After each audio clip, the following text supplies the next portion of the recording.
The following program is brought to you by PodcastOne Sportsnet.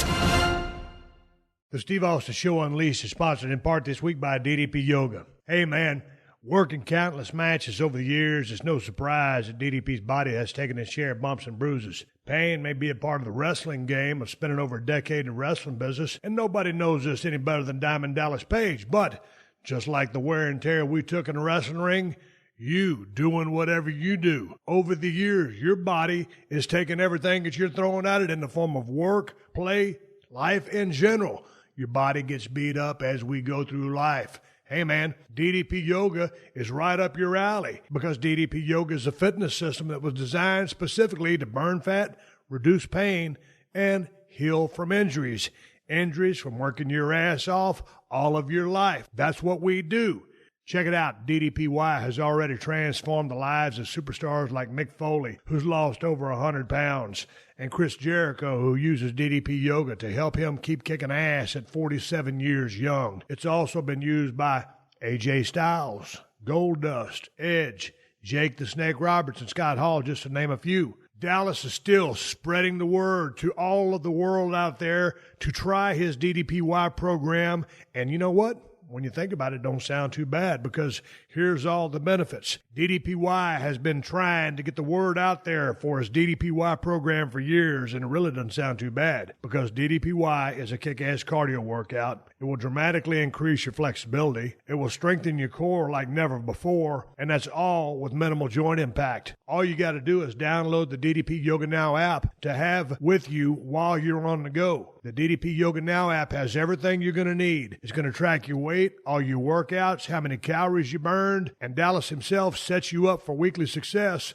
by giving you an easy schedule to follow that includes his tips for success. There's over 100 workouts on the app, and every week there's a new live DDPY workout. There's also 100 recipes for some great tasting healthy food and over 100 motivational Mondays to keep you inspired to not just change your life, but to own your life. But if you're more old school and prefer DVDs over the DDPY app, they have the DVDs, but when you buy the DVDs, you still receive 3 months free on the DDPY app, so you can try it out. And just for Steve Austin listeners, you can save 20% off an annual membership for the DDP Yoga Now app of any DVD pack. Just go to ddpyoga.com/Austin to get started. So what are you doing? Stop wasting time and download the DDP Yoga Now app. And make this year the year you get serious about your health and get fit. Let DDP Yoga Now help you set your goals, take control, and own your life. The following program is a PodcastOne.com production.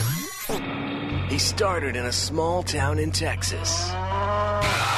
Worked his ass off to become one of the most famous wrestlers of all time. We're going to take care of business tonight, and that's the bottom line. And now he's dominating the world of on-demand audio. And he's doing it for the working man. This is a damn good outlet for me to spew the bullshit off my brain. Yeah! This is Steve Austin Unleashed. All right, everybody, welcome to Steve Austin Show. I'm coming to you from the main streets of Los Angeles, California today. I'm sitting over here at 317 Gimmick Street, chilling out. I got my laptop computer on a 4x4 table, cup of coffee over here that I can drink with my right hand, sitting there cutting open this here podcast. There's a bird in my front yard, and that son of a buck is out there whistling and chirping and squawking, and he's making more racket. You know, most times birds sound pretty. They make fun noises. They whistle. They're entertaining to listen to. Not this little bastard. He's irritating the hell out of me. I might bust out my Daisy Red Ryder and send him one. Meanwhile, in the backyard, that little ass 12-pound whatchamacallit dog back there is barking his fool head off. I got every damn door closed inside this house to try to barricade the sound of his annoying bark so it doesn't get picked up on my microphone. The award-winning podcast, which ain't never won a goddamn thing, will continue to be an award-winning podcast and ain't never won a goddamn thing. Anyway, I'm sitting here, man. It's Wednesday as I cut the open to this podcast, and I got back into Los Angeles, California, flying over there to New York City, go down to Brooklyn, head over to the Barclays Center and take part of Monday Night Raw. God dang, what a whirlwind of a couple of days it is. Hell, man, I've been used to being a civilian for quite some time. You get out there on the road, start humping it again. Takes me back. Man, when I was in road mode, when I was, a zombie, out there traveling from town to town, country to country, that's what I did. These days, when you go out there, it's a grind. I had an absolute blast at Monday Night Raw. I got a chance to see damn near the whole roster, talk with all the guys and girls, and get a chance to meet some of the new superstars that I've never met before, both from the men and the women's division.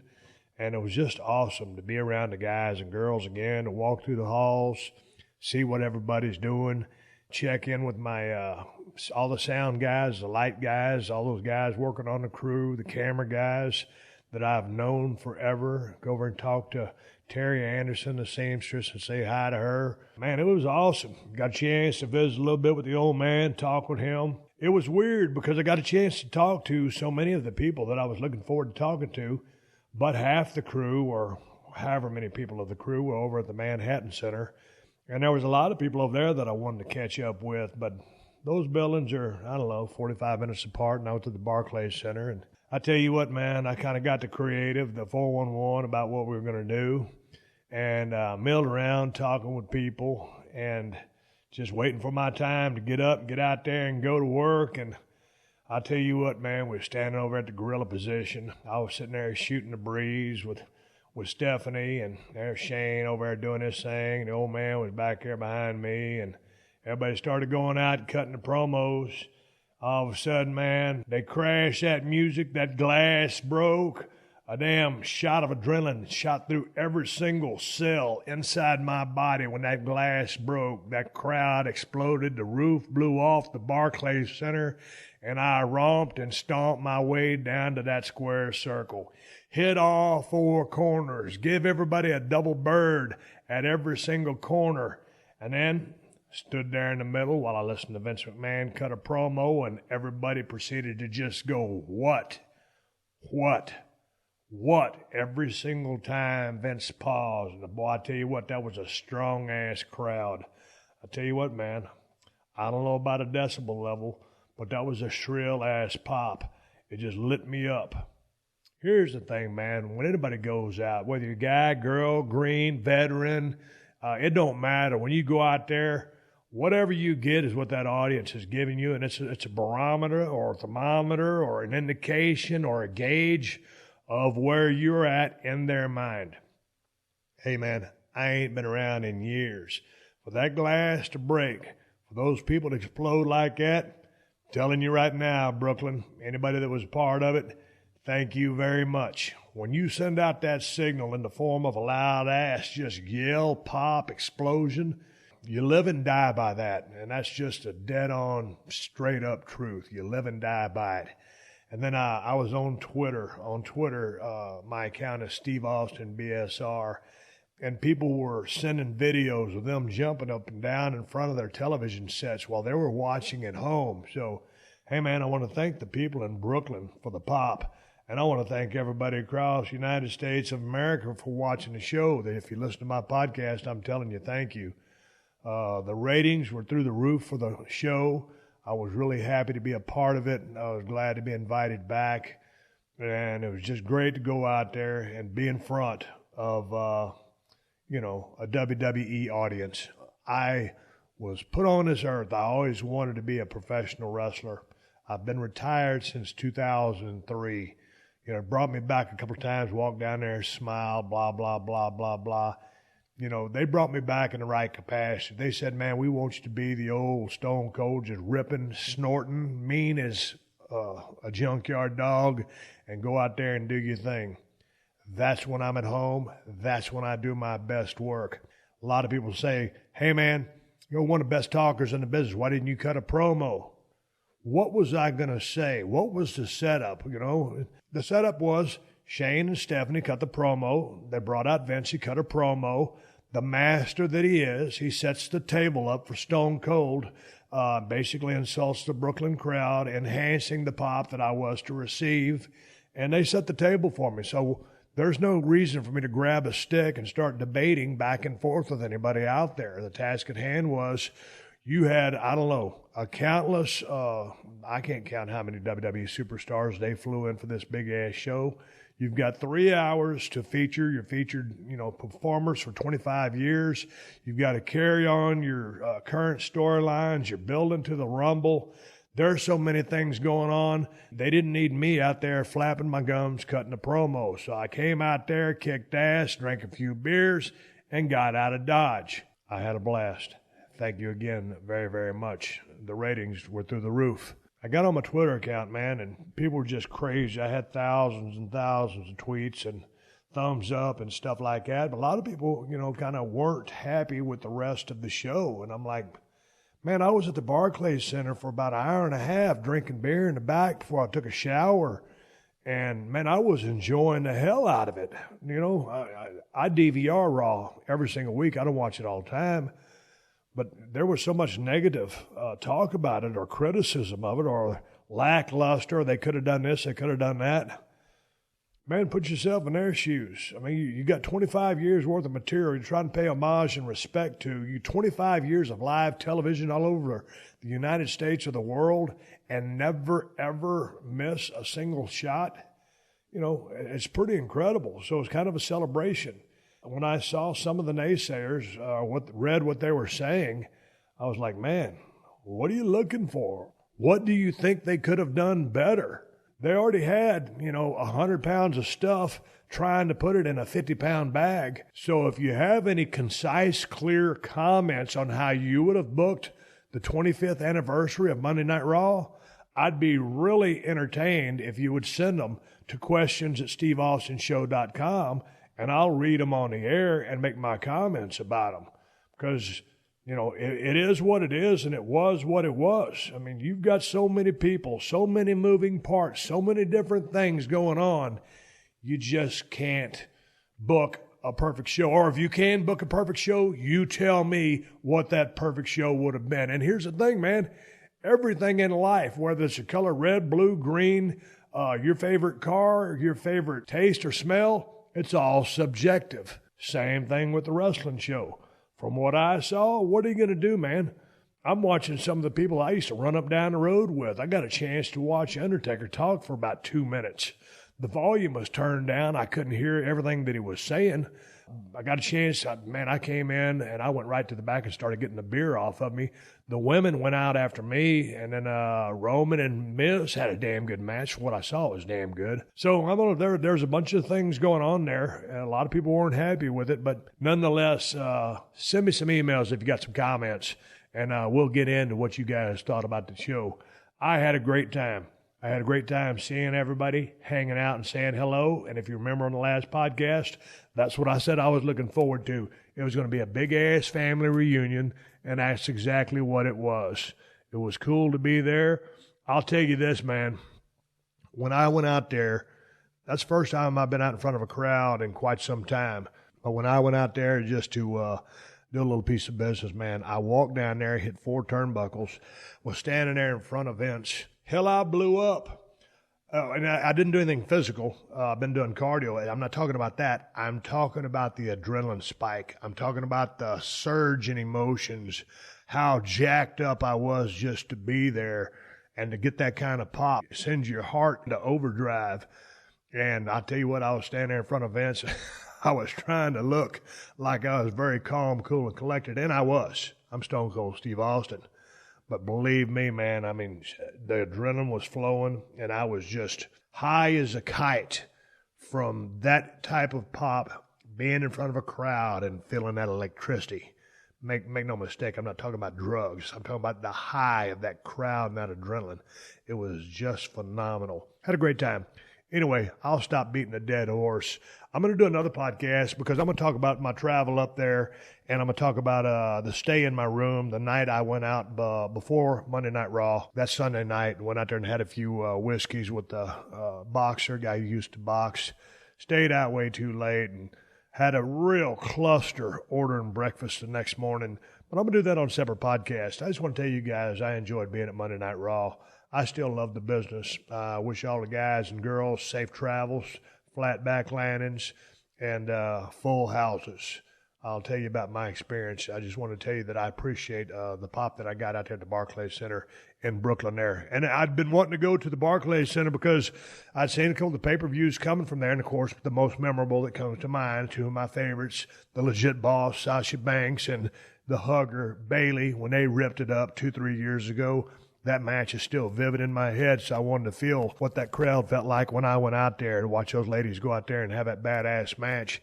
That's one of the buildings that I wanted to go to, and now I can cross that off my list. Anyway, let's get on with it. I got part 2 with Badass Billy Gunn, my old travel partner. You're going to get a couple more stories. We're going to go back to New Orleans.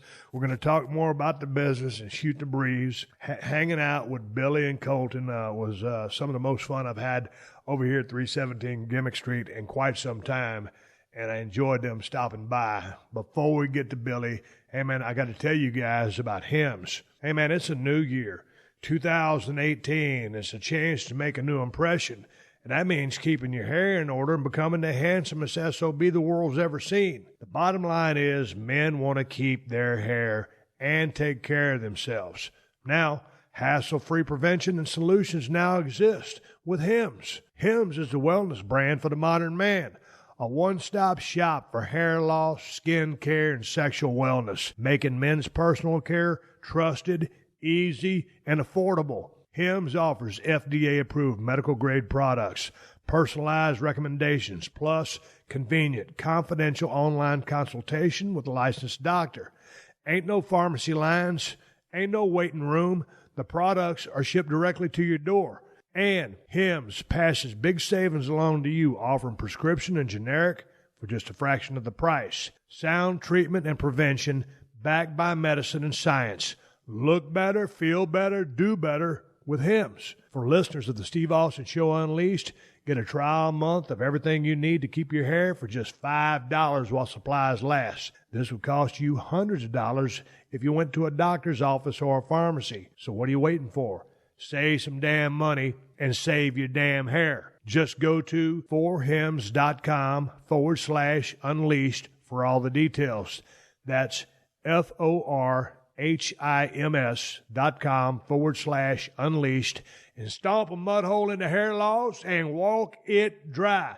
One more time, forhims.com/unleashed to get yourself a trial month for just $5.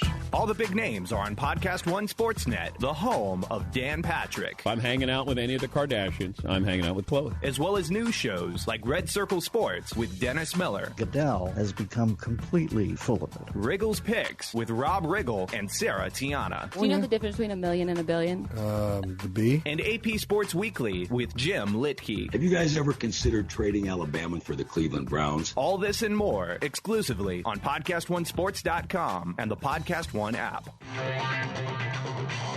This is Steve Austin Unleashed. As far as getting into the wrestling business, how long was the transition period? Okay, rodeo's over. Yeah, running around and dying. It was long gone. It was so gone. that was in Texas, or you stayed in Texas? No, I went to California. As soon as I quit there, I came back to Florida. When I came back to Florida, I was working in a gym with a buddy of mine that I grew up with that had a gym, and Ron and Don actually walked in there, and I'd known them forever anyway. Went to different high schools at the same time, but we kind of interchanged a couple times. And they were running Nashville and Memphis and all that stuff. Yeah. Probably my best friends in the business, other than Road Dogg and Bob and that. But it's just they're down to earth guys, super cool. I mean, never have a bad word to say about anything. Yep. Just don't say bad things about them and let them hear about it. But they came in. They were working Memphis, that territory right there, and they told me they were wrestling. I almost peed in my pants. I was laughing so hard. I went, "You bunch of sissies, brother." So, but that because I knew nothing about it. I'd never watched it, not a lick of it. But then once they took me and they did that and kind of I went, "This is awesome," because they're not smartening me up because back in the day it was like, "Hey, you have to go through a long process before we actually let you in the door and let you know actually what's going on." Right. So we're just going to beat the shit out of you. But you like the physicality of it. I do. I've always been a physical, kind of athletic. And then all of a sudden when I realized I could have all this in one sport, and the cool thing that I've learned is you never learn it all. You never know it all. So you're constantly learning and developing so that it never gets bored. It never gets boring. So when did you meet Bart Gunn? When I went to, like, Ron and Don were only coming into town every so often, and I was like chomping at the bit to do this now, like on my off, when I, like at night or whenever I was off work or whatever. So I'm like chomping at the bit to know more. So Eddie Mansfield, who he had his school, but nobody ever went to except for Bart. Yeah. And then he went and I went and we kind of met up, and we were the only ones that would ever come, and nobody else would come, nobody that would train or anything. So me and him were kind of self-teaching each other by watching stuff on TV, and then we get in there and implement it. But the problem with that is you have no rhyme or reason why you're doing it. You're just doing it because it looks really cool. Right. So that lacks. You see the moves, you're executing moves, you just don't know why you do them. So there's the void of psychology. Yes, there's no psychology whatsoever. Here's a spot without hitting, because we're not really kind of there yet or doing anything dangerous. Here's a spot that looks really cool. Okay, I'm going to run it, and you be the guy that takes it all, and then you run it, and I'll be the guy that takes it all. So it's kind of like that kind of lingo until Blackjack Mulligan comes around and goes, okay, fellas, whoa, settle down here. And then he kind of got us kind of kicking a little bit. He smartened you up? I mean, yeah, that smartened us up. We were smartened up because we kind of knew. Yeah, but I mean, he gave you, hey, here's some 101 psychology. Yes, very here's much why so. You're doing it. Yes, very much so, and taking all that stuff that we don't need to do, and then here, let's add this. Hey, man, you guys are both big athletic guys back in the day and to this day, but Bart, when they started doing the Brawl for It All or Brawl for All, whatever the hell it was called, all of a sudden, man, I think they wanted Dr. Death Steve Williams to win the thing. Of course they did. Dude, here comes Bart. And I told JR from the get-go, don't put Bart in it. I told him from the start, I said, don't put him in it because he's going to crush everybody. Okay, well, give me the backstory, because I heard that he was a bad stick of wood in his neighborhood or scene in Florida. What was up? Yeah, like when Mike says, so when Mike walked in any place in Titusville, people separate like the Red Sea.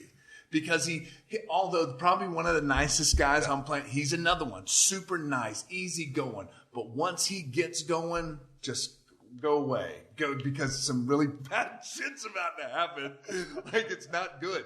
Like, I've heard so many stories about him cleaning places out. I've seen him clean. He was at one club in Orlando, and I think it was like 15 guys until he got a bottle stuck in his side. If you notice, he has that scar on his side. That's where he had a Boone's Farm bottle shoved in his side and still whipped 10 guys and then just looked down and went, hey, where'd that come from? Like, he's just that, he's that guy.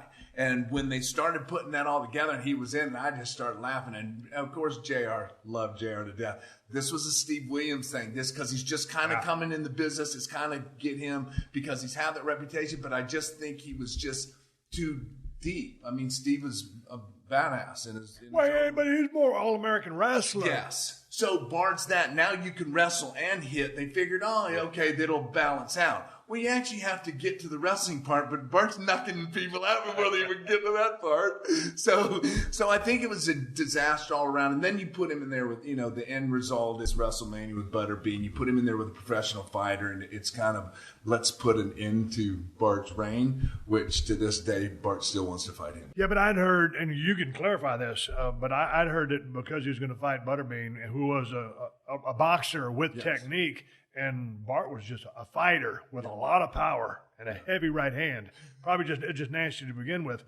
But I'd heard that he had started taking some boxing lessons. That's got in his head. Exactly. That's exactly where everything went awry. There was no part of boxing and no part of finesse. And it was, okay, ding, ding, and start swinging. So whenever they started to set this up, they said, hey, we're going to get you ready for this. We're going to have you go do less. So now he's taking boxing lessons. So he comes out trying to box, and Butterbean, just ducks his heads and slings them. Like, I think that's what bothers Bart the most, is that he knows that messed it up. That was the thing that put the brakes on it, because he went in there going, oh, so now I have to fight him. Now I have to go learn how to box and move my feet and stuff. No, that ain't what brought you to the dance. Those big old mittens you got brought you here, just sling them around. What's he doing now? He was a master electrician out at the Cape. That's awesome. before he started getting into wrestling. Then he got into wrestling, but then when he got out, he did this stint in Japan, was a big, huge deal over there in Japan for about 8-9 years, I think. And then came back and redid all his licensing, and now he's a master electrician again, loving life. Is he still training? He's still a big dude? He's about 305, and he's just monstrous. He's always, like, he's so long-waisted, but his shoulders are, he's just... Oh, dude, that dude's got the broadest shoulders. I mean... He's so big.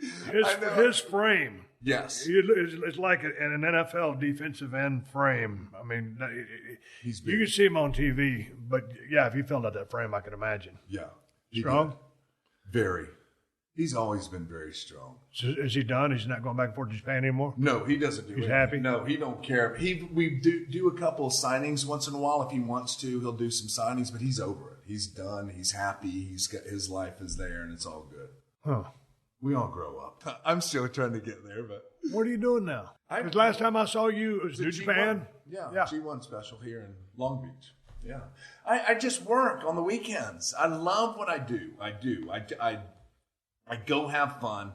I'm not fooling anybody of what I'm doing. I give the people exactly what they want to see. And I'm having fun again and digging what I do. And people actually want to see me because I'm busier now than ever.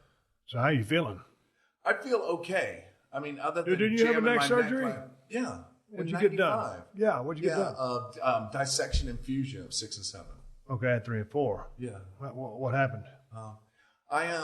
It was in the Arco Arena in Sacramento, California. We were working Tom Pritchard and Candido.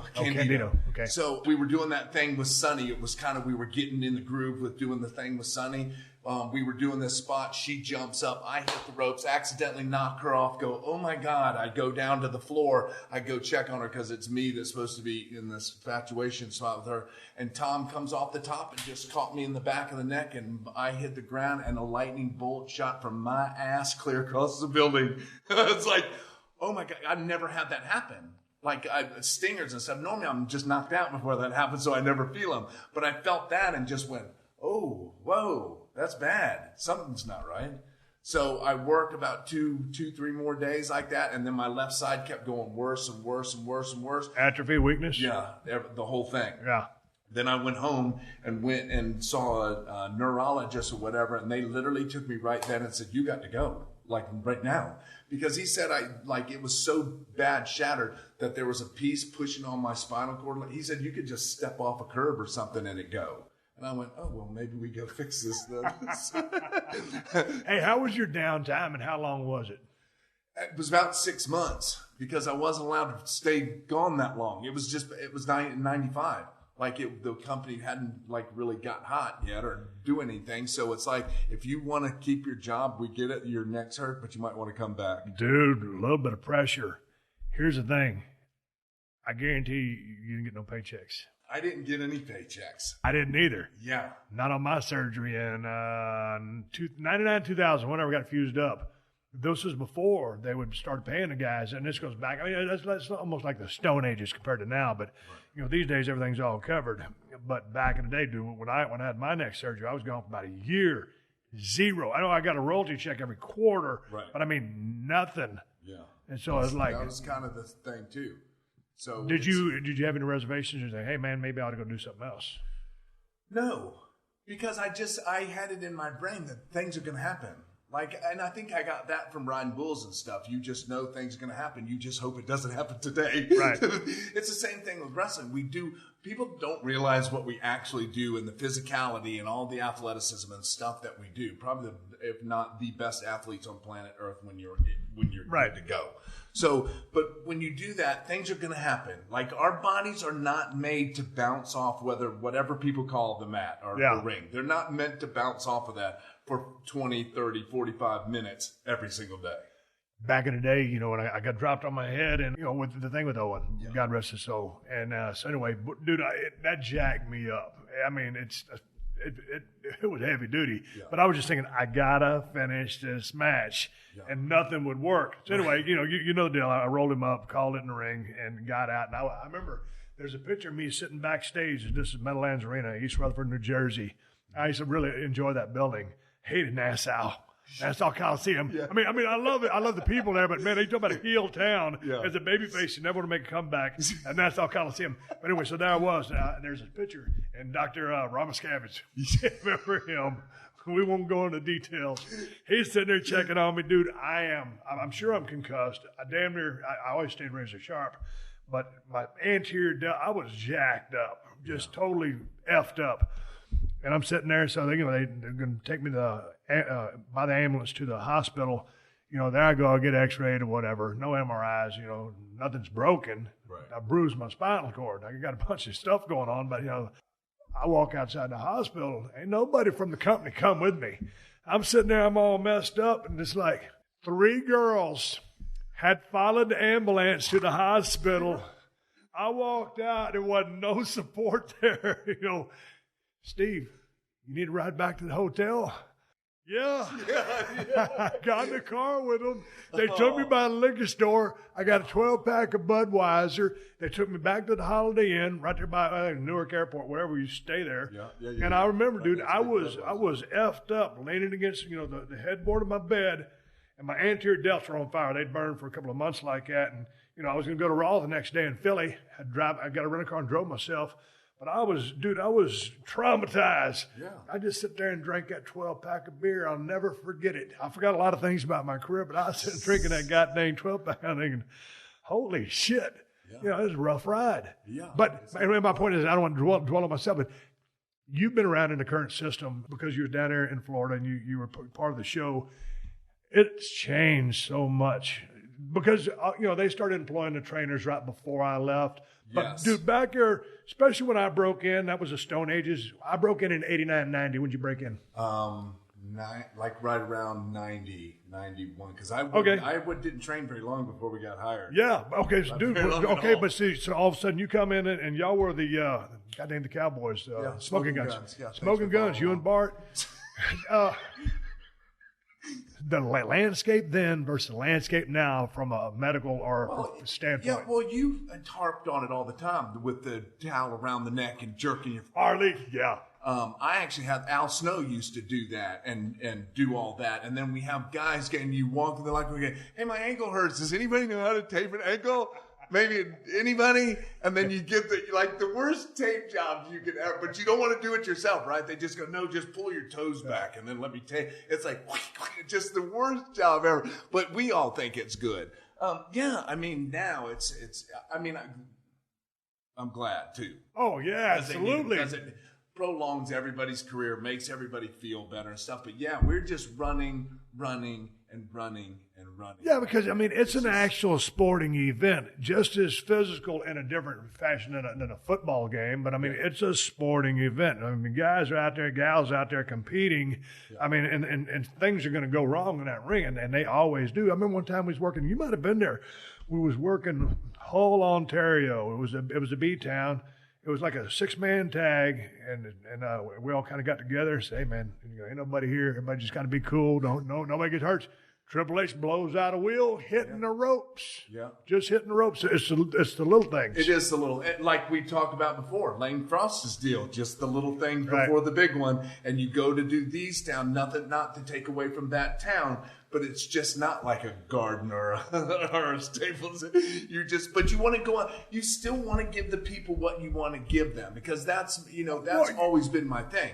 Is just because we only got like 5,000 and we were expecting 50,000 doesn't mean that the 5,000 get to suffer. Like, we're still going to go give them us and they're going to get us. But hey, let's maybe take the Poncha upside down Lucha Libre out of the equation. And you're going to get a few more testosterone. Yes. You're going to get some guys, we would say.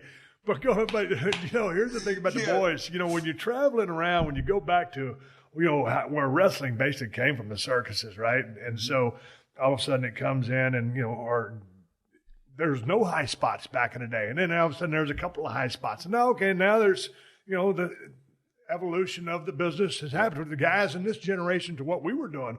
Whole different ball game, much more athletic. Yes. But the things you do, is my point, to try to stay healthy and on the road is like you said, Al Snow. I love Al Snow, but he ain't a doctor. Harley Race, 8-time world champion. He ain't a doctor, but come here, kid.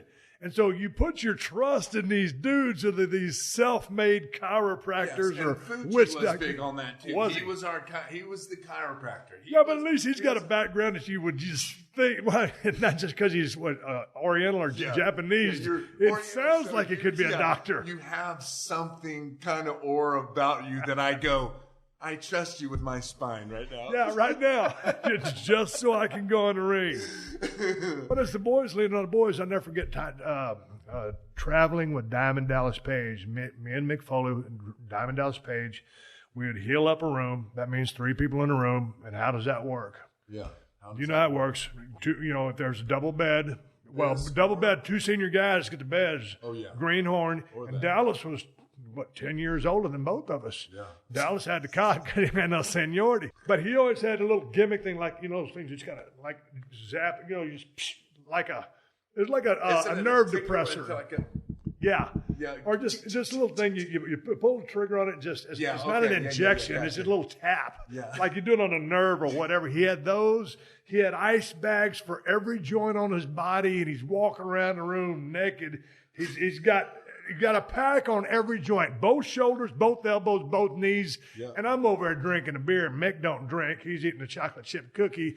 And I'm like, man, I ain't got no ice. I could damn near just put a cold beer underneath, one of Dallas's ice packs and keep my beer cold. It was ridiculous. But he was a guy, and I give him credit. He's one of my best friends for being, taking care of his goddamn body. Yeah. Do you think, wait, dude, you're all put together. I was running pretty hard for a while there, just as far as the activities. Yeah. You ever get caught up in that work? Because I think I could have taken better care of myself. Now, my spinal injuries were what they were, but I think I could have taken a little bit better care of myself. I think that I've kind of, like, my training's different. How I take care of my body's different. Yes, I'm a recovering addict, so I've been clean for 7 years. But when you hurt and you don't think about it too much, there's easier ways to do it. So I can just take this, and I don't have to worry about going and get a massage or going to a chiropractor or going to a doctor. I don't do that. I just mask it with this. So you mask it so long, and then it catches up with you so and so. But nowadays, that's not an option. So now I look more into what I do. I get stretched twice a week by a stretchologist. I go get massages. My training, Matt Witch is my trainer, has a place in Orlando, literally right down the road from my house. He helps me with different ways of training, going about training different. Because we know that we ache and we hurt doesn't mean that I'm not going to the gym. I'm going to the gym. I just have to know how to work around it. Like back in the day when you walk in the gym, you load a bunch of weights on there. Okay, this is my max. That's about it. Like 315, 405 or something. You start wrapping it up. You put it away. You go grab the paper and you go out and go eat. Like that's how much thought. Some of us put it. Some of us were different, but me, I just go in, lift as heavy as I can, because nothing hurt. I was invincible at that time. But now doing what I want to do and being on the road, and still I have to do alternative ways to take care of myself. Dude, when you say you were an addict, what did you get hooked on? Pills. Vikes? Yeah, everything. Painkillers, somas, the whole 9. How did that spin up for you? Because I was sitting there talking to Dale Wilkes a couple of years ago. He said it's taking like 60 perks a day. And I told him, dude, that's impossible. He goes, no, it ain't. He goes, I was doing it. I had however many doctors doing the thing. Yeah, you doctor hunt. You have scripts all over the place. You buy them from people that you don't even know and hope to God that they're worth. It was just because it was really bad. I left the company. It was just everything was going awry. That one thing was going downhill. And all addicts do is, in my case, because that's all I talk about, is I'm just trying to cover things up. I don't want to think about them. But then when I come out of that, they're still there. But you just keep covering and they never go away, and they get worse and worse and worse. So your consumption goes more and more and more. I mean, you're just eating I couldn't keep pills around for nothing.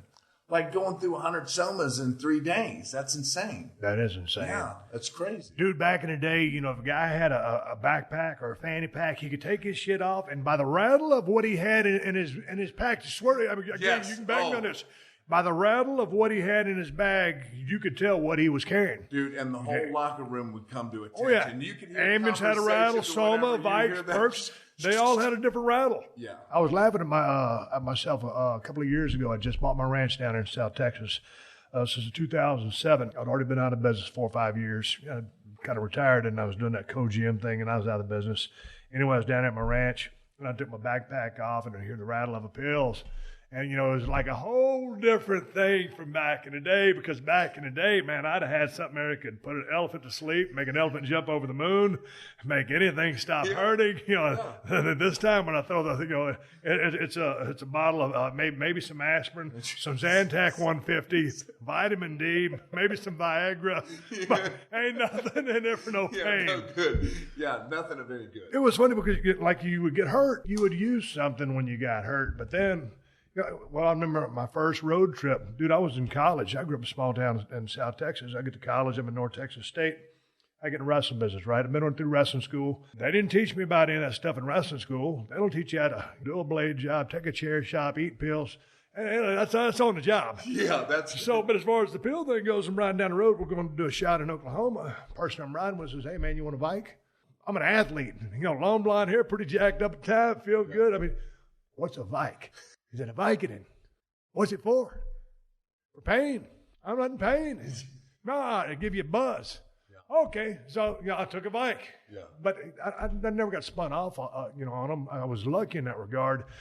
Alcohol was my thing, and that's what I had a good time with. But it's those things, man. All of a sudden, you could be from what's that? Wizard of Oz thing. You're not Kansas anymore. Yeah, well, whatever. All of a sudden you get in the wrestling business, you get a bunch of shit thrown at you. It's different for everybody. It's not because I never did any drugs growing up, like at all, because I was always petrified. Exactly. My dad would find out and he'd beat the life out of me. And it was kind of the same thing. It was, you get in the business, all of a sudden halcyons were a big thing. That's you take them and you're out for days. I mean, that like the first time I tried that was an overseas trip. I couldn't ever wake up the whole 2 weeks I was there. So I was like, that's not going to happen. But then it's just, that's what I mean. It's just different for everybody. Some people can take stuff and not worry about it. And then some people take it for not what they're supposed to take it for. Yeah. And they can't quit taking it. Hey, man, what do you think about it? Moving on from that, because you've recovered, I don't know, whatever happened. That was just to cover it. Just in talking about the business, when did someone tell you, hey, man, we need to get some color on you? It wasn't until I got to TNA. I never did that. The only time I've ever been busted up is when, like, for real. Like, this was never an option for me. Really? Like, I never had any desire, never wanted to. So people would ask me, I go, I don't know how to do it, and I'm not going to do it. But I'm a little bit more diplomatic than that when I was asked when I was first breaking in, because I was never in that era. I was kind of in it, but I was never there long enough. I literally went from training going straight into WWE. So like that transition, and I was at the point when I was there, I was never in those matches where you had to get that, right? And it was very rare even back then in WWE that you would ever do that. And then I left there in 2004 and then went to TNA, and they asked me to do it with Kevin Nash in a First Blood match where, like, I have it, but then Jeff runs down and hits him and he gets it, but the ref sees it on him and not me first, the whole skit. So I don't know what I'm doing, and I'm petulant, and I don't want to do it. But I've heard, by now I've kind of smartened up to the thing. So I go, okay, I need someone to make this. Who do I get to make it? None other than Dustin Reynolds. Which later on to come find out when Dusty asked, because I literally almost cut my head off because he made one like he would make for him. Right. Like some of them have those things so deep that they got to make it bigger. Well, I did the post. He did the Snake Eyes deal. I hit the post because it doesn't have a thing on it. I get it, and it's just so the thing I was supposed to get it. Like they were supposed to slide me a towel, wipe it off. The ref looks at me, looks back at Kevin because that's where he gets jumped and gets color. But I've got it like everywhere. And so we still do the same finish. I come back, Dusty goes, kid, what the flippin' flop? What are you doing? Who made that for you? I said, Dustin. And he goes, oh, Jesus Christ. Kid, the fresh head. You're not supposed to, so it was... Like, that was the first time and only time I've ever done that. We was working, goddamn, was it Phoenix? I can't remember the name of the town. I told the story so many times. He was working. Grizzly Smith was a damn road agent, and I think it was down in WCW still. And there wasn't nobody at the show. And me and Dustin used to love to work with each other. And we was big into the color. Dustin goes and he tells Grizz, he goes, Grizz, it's a house show. It's a house show. Ain't nobody there. You think me and Steve might get a little color? All of a sudden, it's like the best idea in the world. Yeah, might be a good idea. Go ahead. Sure enough, me and Dustin make a couple of hatchets, go out there. I'm a heel, he's a baby. I mean, we were ripping the place up, right? He's bleeding like a stuck pig. I'm bleeding like a stuck pig. We finish the match. We come back. We're all happy with ourselves. Lex Luger walks around the corner, and he just looks at us because it looks like we've just been massacred. And the look on his face said it all. Yeah. He did not get it. He didn't understand what just happened. Why would you do such a thing? Yeah. I used to do a deal when I first broke in USWA. I was working with Superstar Bill Dundee. You ever work with him? No. He's awesome. 5'7", about 200 pounds. And all of a sudden I go to the territory. I'm thinking, okay, I'm 250. He's 205. He's 5'7". I guess I'm going to beat the shit out of him. Yeah. Didn't happen like that. No. Bill got his shit in. And Bill didn't work like a cruiserweight. He worked like main event style, regular style stuff. Yeah. So anyway, we'd do a deal where we'd have a first blood match. Be a deal where, Bill would always get his stuff in, but just kind of through the physicality of the match, I'd do something to bust him open. But what he'd do, he'd go deep, get plenty of blood, and then when I went to go get him, he'd wipe the blood all over my face, so when Frank Morrell turned me around, I was the one with the blood. Gotcha. Although he was busted open, he would just roll out of the ring, take the wing, and go to the back. Mm-hmm. And me, like, now, see, here's the thing. I'm just saying, dude, you've got a handful of blood, and you're talking about an hour and a half earlier about you touching my water. Yes. And now a guy's wiping his blood on my face so I can get, I can lose the first blood match. How stupid is that? Yeah, that's it. But that was the mentality back in the day. It was, and you're not thinking of that. You're just thinking of what's best for the match and how are we going to get this and what is our finish for this. So you don't realize, like when you actually sit down and go, you're going to rub your blood all over me, and then I'm just going to go, all righty then. Yeah, nowadays that would never happen. Oh, ever. No, but I'm just thinking, okay. But even back in the day when they would get it all the time and they're still wrestling, it's going in your face and your mouth, you're eating, swallowing, it's in your eyes.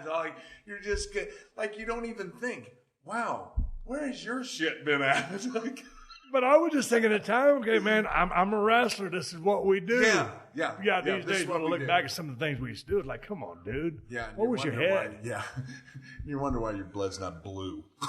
All right, let's take a quick pause for the calls and get big ups to TrueCar. Now, if you're looking to buy a car, you're probably familiar with terms like MSRP. You might even know what it stands for, but what does it actually mean? The same goes for invoice, list price, and dealer price. It's enough to confuse anybody. All you're really looking for is a price that actually means something. Well, introducing True Price from TrueCar. Now you can know exactly what you'll pay for the car you want, including fees and accessories before you even get to the dealership. TrueCar dealers will show you the true price on cars like the one you want, all from the comfort of home. And how do you know if your true price is a great price? Because TrueCar shows you what other people paid for the same car you want. And your certified dealers know this, so they set their true price competitively so they can win your business. So when you're ready to buy a new or used car, visit TrueCar to enjoy a more confident car buying experience. Some features not available in all states. Hey man, you're going to need car insurance for that new vehicle. Go to geico.com and in 15 minutes you could be saving 15% or more on car insurance. That's right. Save hundreds of dollars in car insurance at geico.com. Extra money in your pocket. It may just be the most rewarding thing you do today. Hey, it's Rob Riggle. And Sarah Tiana. And you are listening to Riggle's Pit. Yeah, and a ham horn, and we have a new podcast. You can find our show exclusively on the PodcastOne app, on PodcastOneSports.com, and don't forget to rate, review, and subscribe on Apple Podcasts. Every Thursday, we're going to sit around and we're going to talk about the things that really excite us, like life, comedy, sports, a lot of sports. Ourselves. A lot of Sarah. Yeah. Oh, yeah. Kim Jong-un. Yeah. Whatever. It's going to be a lot of fun. I hope you join us. Before we get to the rest of my interview with Billy Gunn, let me give a quick shout out to DDP Yoga. DDP Yoga is a kick-ass cardio workout and will dramatically increase your flexibility and strengthen your core, all with minimal joint impact. Sign up for the DDPY app or go to ddpyoga.com for 20% off all DVDs and DDPY swag. This is Steve Austin Unleashed. Were you there on the first Monday Night Raw? I don't know if it was the first one, but I know it was one of the first ones. And you were there at the Manhattan Center? Yes. Because the only thing I remember is we were scared to death. It's like your first match on like real TV. I was sitting there, and I don't know. There was this guy in the very front row. He's at all the New York shows and stuff. I forget what his name. Kind of light skinned. I remember. Yeah, sitting behind me. And he's going, Bill, like in a really nice, like he's, and me, I'm not wanting to turn away from the ring at all because everything I know is this way, right? But I go, you know what, let me just kind of maybe look over there. I look over at him and he just jumps out of his seat and goes, F you just, I just turned right back around and grabbed the rope and went, oh my God, what have I got myself into? Like it was the worst feeling ever because I just, big smile, big happy, good guy Cowboys. And then you turn around and then he just screams the FU at you, just drops it on you on TV. I can't remember that guy's name. It's like two syllables. I want to say it's kind of a Germanish, yeah. kind of a foreign. I was reading an article about Shawn Michaels talking about, when they first started doing the Monday Night Raws. And it was an interesting transition. And I consider, I think you and I were really, really good workers. I consider Shawn to be one of the greatest of all time. Yeah, me too. And so when you sit there and hear Shawn go back and talk about working on live, TV, because, dude, this is pretty cutting edge, and he's kind of like blown away by it, but obviously, he kind of caught on real quick and did real great. But he was talking about the transition or just the magnitude of it. And you look back, now it's been 25 years, but like you said, who'd have thunk it? Yeah. And I remember when I got there, and all of a sudden, it was different for me, I think, because I'd been in the business, 7.5 years, and all of a sudden I'm going to do Monday Night Raw, and I'd been watching it on TV. I don't really think the nerves were there. I was a ringmaster. It was a suck-ass gimmick to begin with, but it was interesting. Do you think, what do you think about that show? It's been the longest-running episodic television show in history. And they were kind of comparing it, not in an athletic endeavor, but to Saturday Night Live, which takes an off season, which continues running. Did you think back in the day that this shit was going to continue for 25 years? No, I didn't. I don't know what it was doing. I just knew that I had a job, and it was really fun because they were paying me pretty good money. They could have paid me $100 a bit more than I'd ever made in my life anyway. But they were paying me to travel around the country and entertain people. And they're putting you on TV. Like you're on TV. For a Florida guy that just watched TV, now I'm on TV, was the greatest thing ever. I never really looked into depth going like I can't recall, because I know some people can recall everything. I can't recall anything that ever happened in my career. I never thought that away. But when you look at it, you go, that's pretty good. That's a long time to be putting one show, a show on TV for that long. And in different locations. Rain, sleet, or snow, that sumbitch is on the air. And it's such a production, but they have it down to a science. They roll all, 18, 20 trucks up into a building, and it's put together quick. Remember back in the day when we was riding up and down the road in all them cars, booking the territory, and, we started making money, just riding up, and, in Lincolns and Cadillacs. And, I wish I'd been the guy that thought about the tour bus idea back in the day. Oh. Because that would have been cool. It would have been really cool, but also it would have been a big disaster. I'd have wound up driving a tour bus in a real bad state. When we go to Monday Night Raw, I think you're going to be in the Manhattan Center. I don't know where I'm going to be. I don't know nothing. I'll probably be at the Barclay, but I'm just looking forward to seeing all the guys and girls. I'm looking forward to be on TV in what capacity, I don't know. You will have known after this podcast airs, but man, I'm just looking forward to seeing everybody. Yeah, it's you know what it is, and I especially dig it for the fans, and I know that sounds so cliche, but it really isn't. That's what I look forward to, because it's such a feel-good moment, because as you know, I'm sure you hear it, Attitude Era. Yeah. That's what everybody wants. They either want it to go back to that, which it never will, or they want it to be that, or they want to relive it somehow. Or now when people see me, the most thing that I hear is, it's so cool to actually get to see one of our favorites wrestle, and I get to watch it with my son, just like me and Colton went and trained at other Golds today. It's awesome feeling to do that with your kids, because most of the time, all the good stuff is so far past, you're only showing them on YouTube or something like that, showing them what it used to be like. But it's everybody getting together, that feel-good moment of seeing what used to be, and I'm not saying good or bad or whatever it is for you, whatever it is personally for you, that's the cool thing. And yeah, it is cool to see everybody and kind of catch up and stuff like that, but it's just such a feel-good moment that people, it's the pops will be ridiculous. It'll be a Minnesota Viking pop. See what I did there? Yep. Yeah. Road Warrior. Yeah. Back in the day, I was in WCW. I was going to get a singles push with Harley Race as my manager with the U.S. title. All of a sudden, Brian Pillman comes up to me and goes, "Hey, kid, we need to come up with a finish. We're a tag team now." "Bullshit. I'm doing a singles run with Harley. Now I'm going to talk to Dusty. We need to come up with a finish." So I turned into a tag team, which ended up being the Hollywood Blondes with Flying Brian, and I had a lot of fun doing that. You guys were clipping along, you and Bart, and then that dissolved. All of a sudden, next thing I know, it's the Attitude Era. You and Road Dogg hook up. Y'all are New Age Outlaws. Who hooked y'all up? How did that come to be? Who came up with the name? I guess JR and Russo and them. It was just, we were really going nowhere. It was both of us, me and Brian. We were going nowhere. It was the Barton thing. They wanted to do some more stuff with me, and then the Rockabilly thing in between the New Age Outlaws, which was a disaster. Kind of almost right along ranks, probably top 5, along with the Ringmaster. So we did it so good.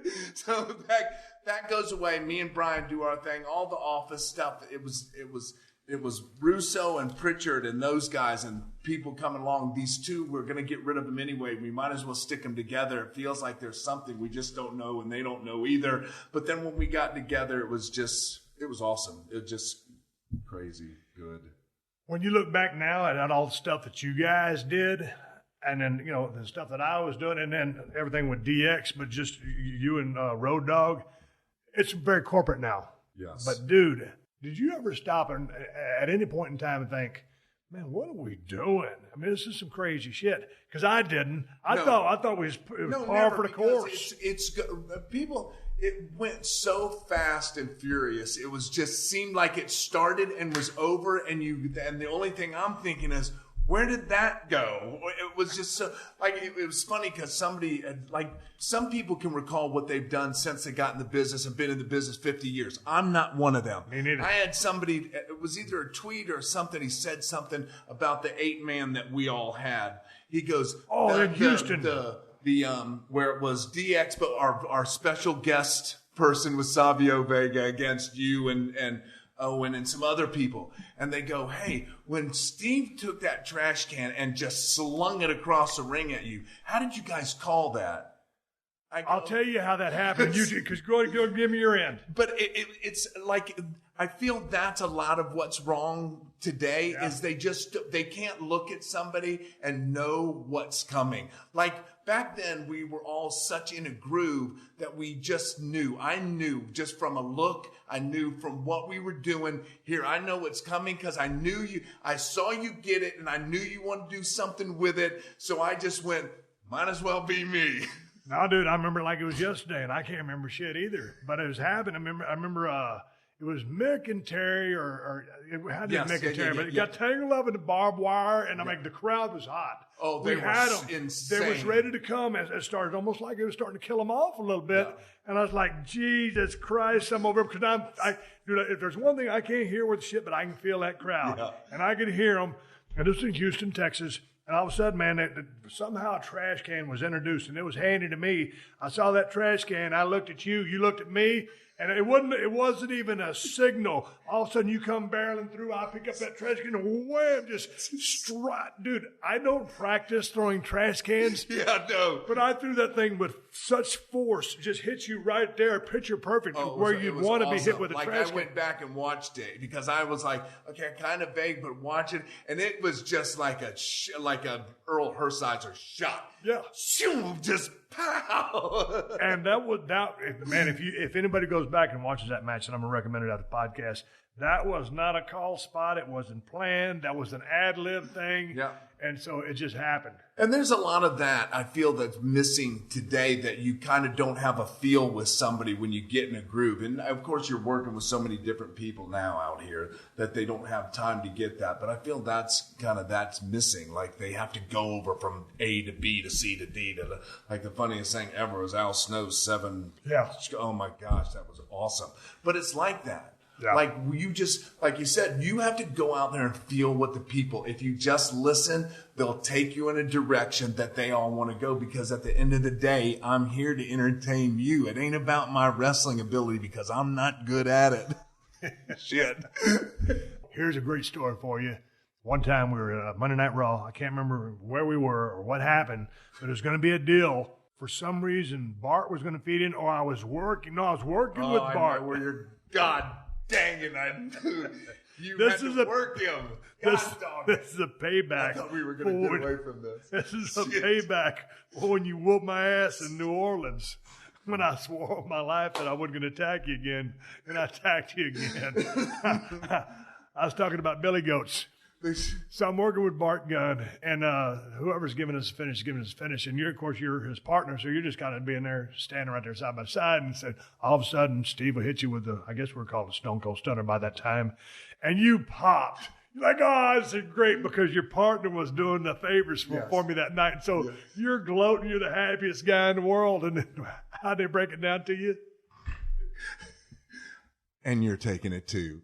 Just feed in somewhere and you take it too. Because it was such an instant, spontaneous pop for me that he was getting it, because it seemed like I was getting everything. And then finally he's going to take something, and they just look at me and went, well, yeah, you'll feed in. And then, Billy, you'll feed in. Are you ribbing me? Break the eyes. Holy cow. That was great. Oh, it was awful. But you took a great stunner. That's a compliment, dude. Thanks. People say, well, Rock took it the best. No, he didn't. He overdid it. He flipped upside down and turned inside out, which, yes, it is very entertaining. The person who I thought took your finish the absolute best was Road Dogg. Just crazy. I mean, obviously, because he has a picture of you and him in Detroit in that Red Wings building of like, there's a big picture framed really nice and everything, and you busting it. But I always thought Brian took that the best. He did. I mean, there's a lot of. The only thing second best to him ever is when I took it.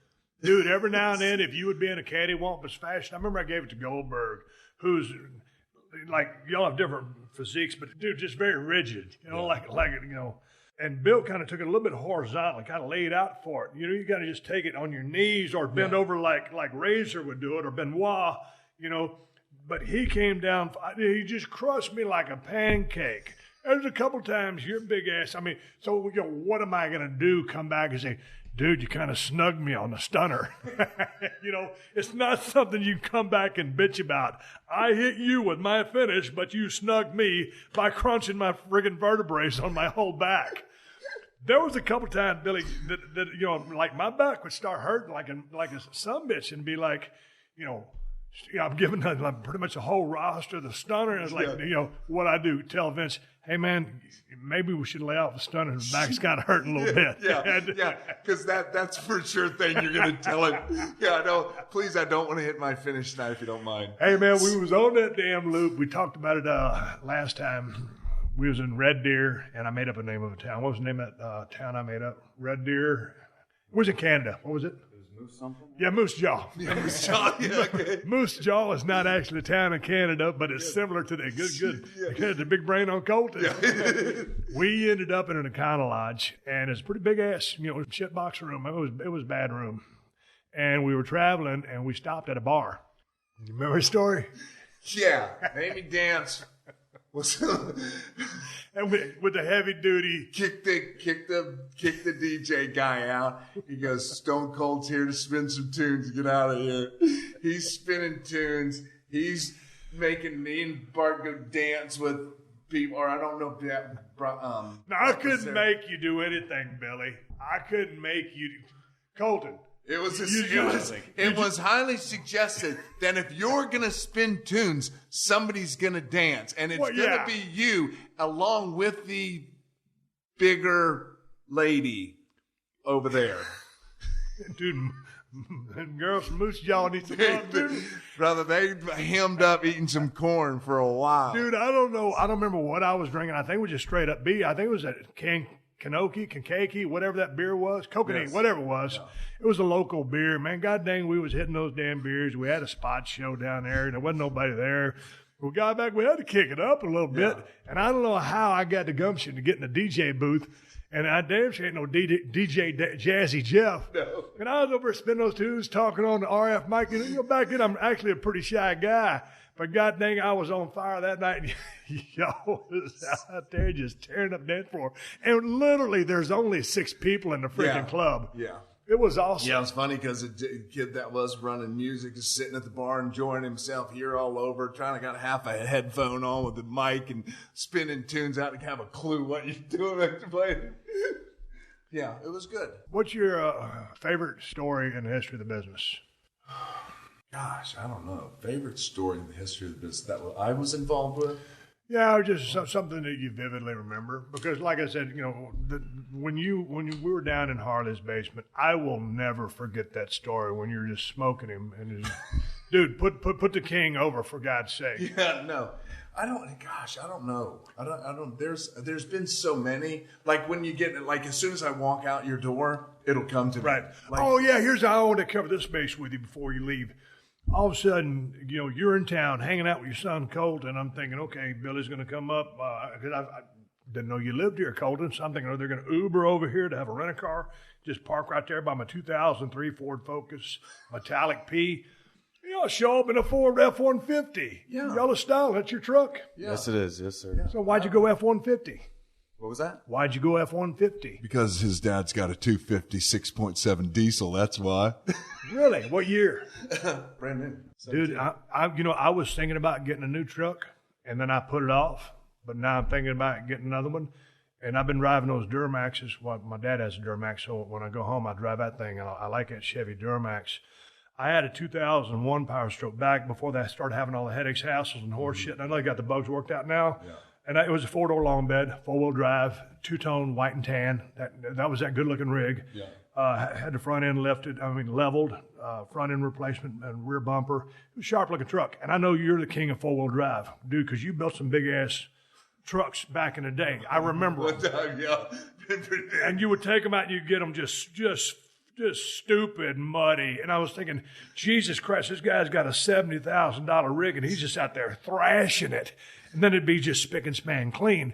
So what persuaded you, or have you always been a Ford guy, or did you drive anything else? No, I had Colton actually got his. I've always been a Ford guy. Okay.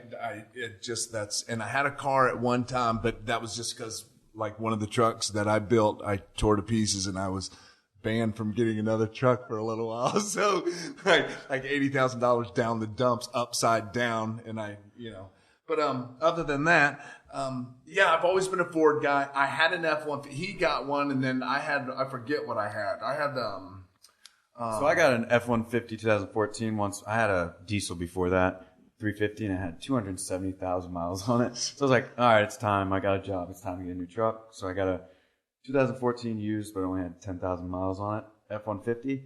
About 3 months later, he goes ahead and gets a 2015 F-150. It's got, the nice tires on it.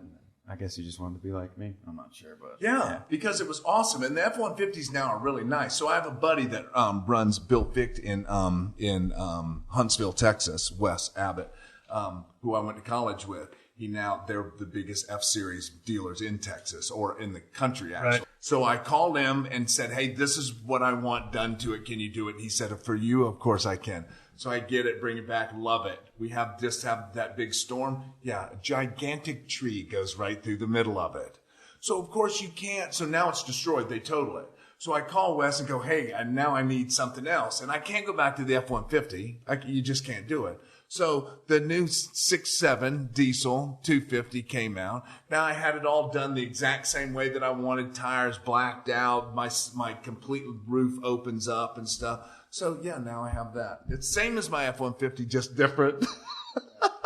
Well, how are you liking it? I love it. I love it. Because look, I'm about to show you a picture. This is on Abbott. This is on Washington and Abbott Kinney. Silver FX4, 3/4 ton, 250, 4-wheel drive, and that's a good looking pickup truck. It is very. Yes. Is yours 2-tone or 1-tone? No, it's just all black.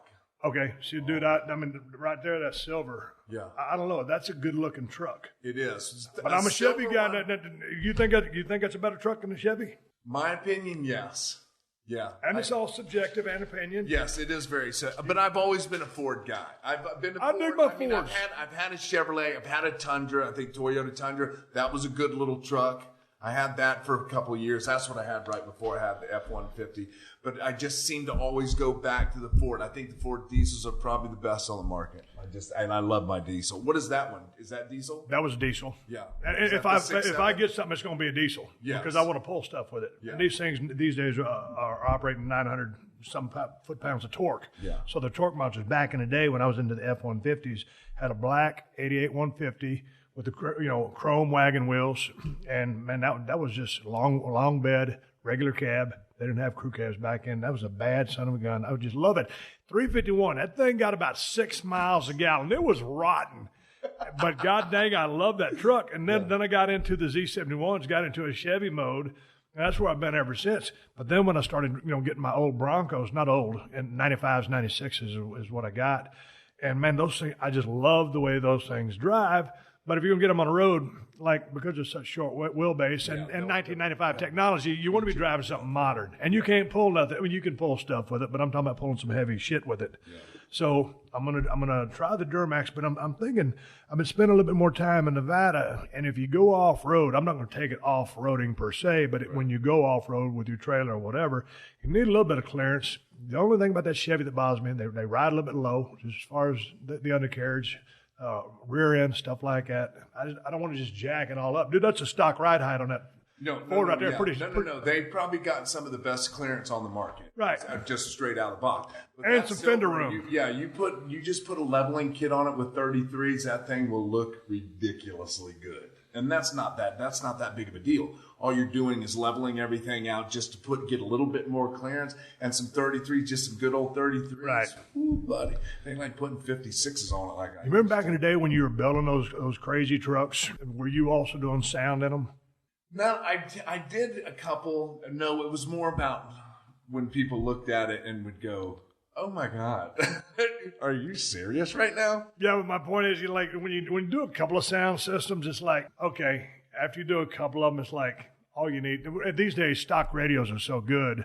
They are. And I don't listen to my shit anyway. I just put my headphones in and listen to that. But after you do a couple of sound systems, it's like, okay, this ain't happening no more. Yeah, the one I did, I had 812s, did a cut through into the bed, and then had everything. It was insane, just insane. And you go, I'll never top that. So now I've got the stock with just 2 10s under my back seat because there's that little, the 17s have this little thing that you can store stuff under the back seat. Well, with a couple bolts, that'll pop right out. And a box with 2 10s will sit right underneath of it. And I just played that with my stock. It's perfect. But just back in the day, some of the sound systems, every now and then, living in Los Angeles, even probably where you're at, someone will pull up beside you and it's like, friggin' really? And I'd been that guy. I didn't ever build anything super powered. Yeah. But it's like, how long? I can't hear with the shit anyway. Yeah. How long do you ride down the road listening to Daryl Singletary or Merle Haggard or Eminem that friggin' loud? Yeah, you just don't. It's to where it just rattles your bones when that bass hits. You go, how do you sit in there and listen? Even when I had all that stuff in there, you could never listen to it. You only did it when you're at the beach and somebody goes, hey, that's really cool. Is it loud? Yeah. Bam, and you blow their ears out. I know, and then I had the system that you could turn on like that in Maroon Z71, 1998 model. I saw my brother had that kind of system. If you turn the key backward, play that jam system, everything's all cool while you're right there by the campfire, drinking your beer, and all of a sudden you go to start your car. Yeah. Guess who just got ribbed? Yeah. You ribbed yourself. Those things will suck the life right out of a battery. Hey, anything you want to promote, talk about? I co-train at the Dudleys on Wednesday nights now. Dudleys Team 3D. They have one in Connecticut or New York, and then one in Orlando that I do.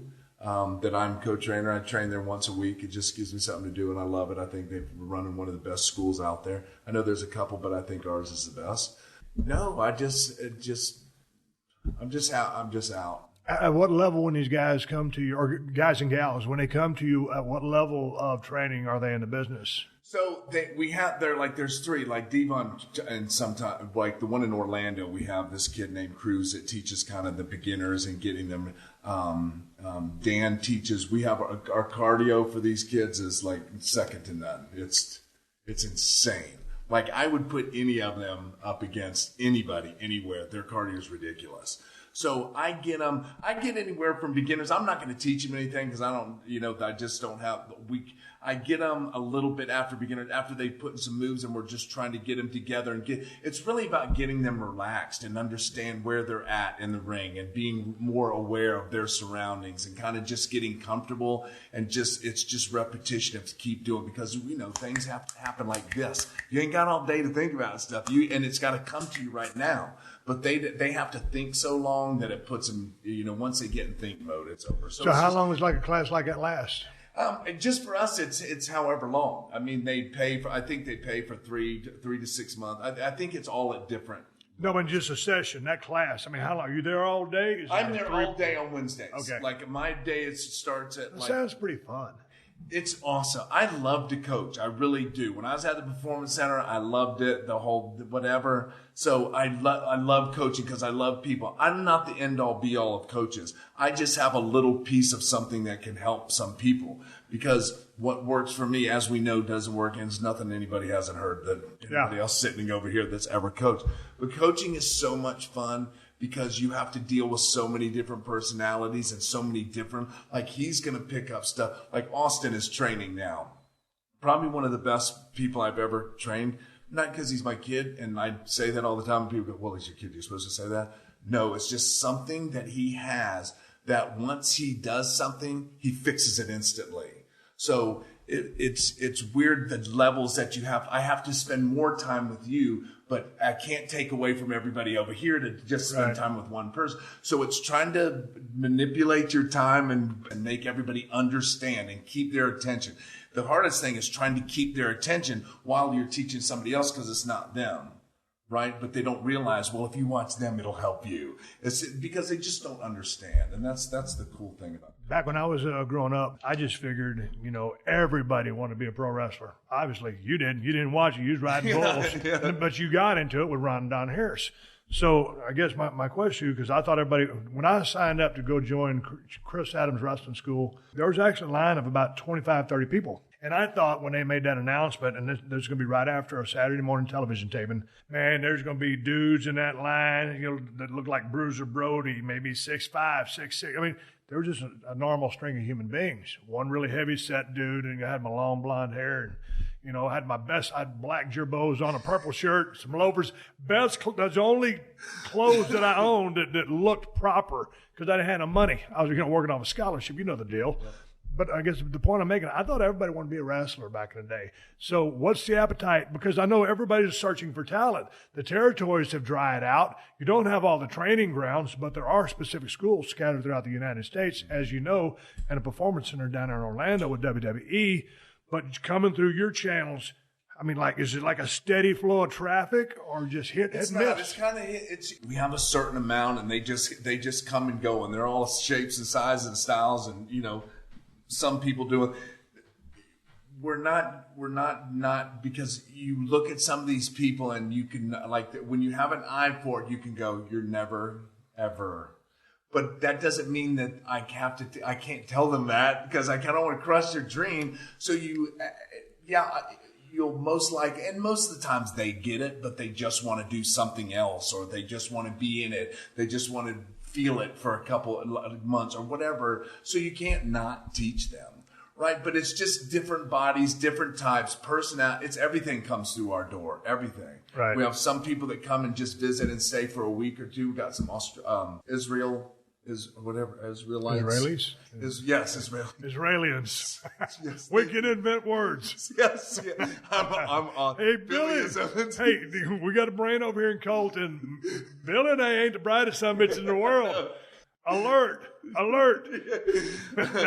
So, it just depends. I mean, we get a pretty good flow, but it's not a constant every single week. I got new people in there. Okay, well, here's a question for you. What about Austin? How old is he? He's 23, right? 22. Yeah, I believe so he wants to get in the business? Yes, he's been training. The deal with them is they never had any desire to get into business. Like, they've been around it all their entire lives. But our deal was, whenever you graduate college, you can do whatever you want to. But until then, don't come to me with anything. So Austin's about done. He came up with a bright idea that he wants to give it a shot. But he's kind of me times 10. So it's there. If anyone, he could, both of these kids are ridiculously athletic. Like I thought I was athletic until I deal with them. And then I go, well, maybe I'm not as athletic as I thought I was.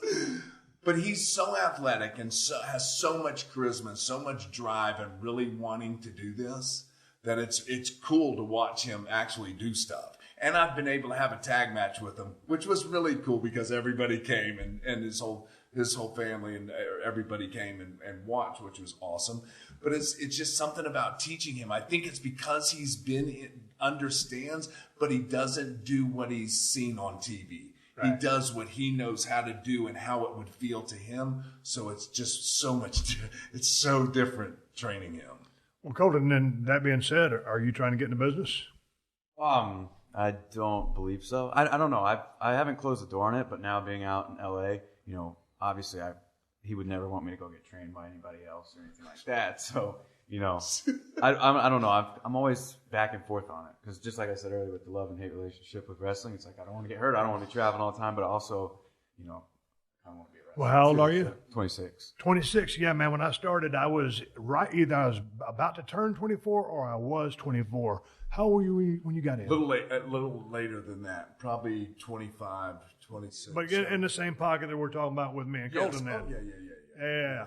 But, dude, you got a degree. You got a future. He does. In a real job, in a real life. Yeah, in the real world. You ain't got to put your shit in a suitcase and go from town to town. You can make a living going home every night. Yeah, but it's like we don't even realize, like me and, my brother Austin, we had, the king-size mattress upstairs when we were little. Wrestle all day. We have a trampoline, wrestle all day. When we got to go to the shows backstage with him, we're in the ring all day. And it's like you don't even know, but subconsciously when we got in there, I've only trained twice, and I feel like I picked it up super easy. And Austin, like he said, has been training for a year or so, and he's amazing. So it's just like subconsciously we know like we're good at it. So because we've been doing it since we were 2 Okay. years old. Are you married? I'm not. Don't get married. Billy looking out, he got a big smile on his face, big ass white teeth. Would you care to expound on that? No. I mean, no, leave it at that. Don't get married yet. Yeah. Young buck. Yeah, but he does have a girlfriend that's awesome. She's that's cool. super. Yeah, she's super cool, and I think she you can tell. And I'm ribbing on a square. Jesus Christ! I mean, life's hard on any marriage, but much less the rest of business. Yeah, but it's you just have to. They have to be on board too if you want to keep them. Yeah, and you just have to keep your shit. Enough said. All right, we're gonna shut it down. Billy's training down there one day a week in Orlando, Florida at Team 3D. Yeah. And Colton, you got anything you want to throw out there, promote this, that, whatever, other than your F-150. Tell him now that you were hoping that he would ask you to be his assistant, being as you need a job. Oh, yeah, man. Hey, do you think Steve needs because I know that I think the one with Mike Ryan, when you did him, you were like getting really busy and said, hey, I think I might need to hire an assistant. It was funny because it was like 2 days after he said, hey, do you think Steve will hire me? Because I said, I doubt it. I don't know if you want to work for him you or like not. the truck, so I'll drive you around because you're so electronically in yeah, I'm struggling to push this damn button over here. But first of all, if you was going to drive, we got to go around. We got to ride around a little bit because you got to have your dad's wheel skills. Yeah, he said he was a good wheel man, so it's just it passes down. It passes down. Pretty good wheel man. I let him drive me around everywhere. But I talked to Sean Waltman out here. Did you pass by Spock out here when you was out here? No. Well, anyway, so I was talking to him. And he's got a whole crew of people over here helping him. And he says, Steve, if you ever need any help, man, I was like, I want to take him up on it, or somebody. But then I just think, man, if I'm dependent on somebody, then it's not just me. And here's the thing. It's a straight up shoot. I don't plan anything. Man, I wake up and life starts. Yeah. I told this story before. My brother, 2 years older than me, Scott, he'll tell you where he's going to go in 2 years on vacation, how they're going to do it, when they're going to get there, and lay it all out. Me, I wake up, I'll tell my wife, we sold a ranch, but I tell her, think about going to the ranch. It's 1,500 miles away. When you leaving? I'm thinking Wednesday. How long are you going to be there? Week, 10 days. Bam, out the door. That's how I do it. So, all of a sudden, man, it'll be Monday, and I'll be thinking on Sunday, dude, you need a podcast because you got to turn one in on Monday. We can do, I don't know. And it comes up. Yeah, a lot of people, they plan all their shit out. They're way more organized than me, but that's just how I roll. Yeah. But if I get in a jam, I'll get your phone number. All ready? Yeah. Cool. That's Colton, thanks for joining in and clarifying a few things, because I know your dad, man, because believe me, the only thing stopping me from jumping over it now is this table. Yeah, I mean, I've seen your fist clenched the whole time, ready to get that out. in good sense. And here's the thing, Billy, I want to put this out there on public record. That night in New Orleans, when I let you school me in that headlock, dude, I was working. Yeah. You was shooting. Yeah. I was working. No. Straight There's up shoot. no way. You're not that good of a worker. Dude, I mean, you're I'm good. telling You you, ain't that good. I gave you 50%. No. You was about to bust a gut over. No, you was about to bust a gut. Quick. Dude, I was about to call him a high spot. He started squeezing my friggin' head. Can't call a high spot. Hell, I had to swear on my life. Yeah. All right, that's the way I saw it. It's the way it happened. That is not the way it happened. Dude, here's the thing. Billy Gunn had me in a headlock so damn tight, he almost turned my gold necklace into a nugget.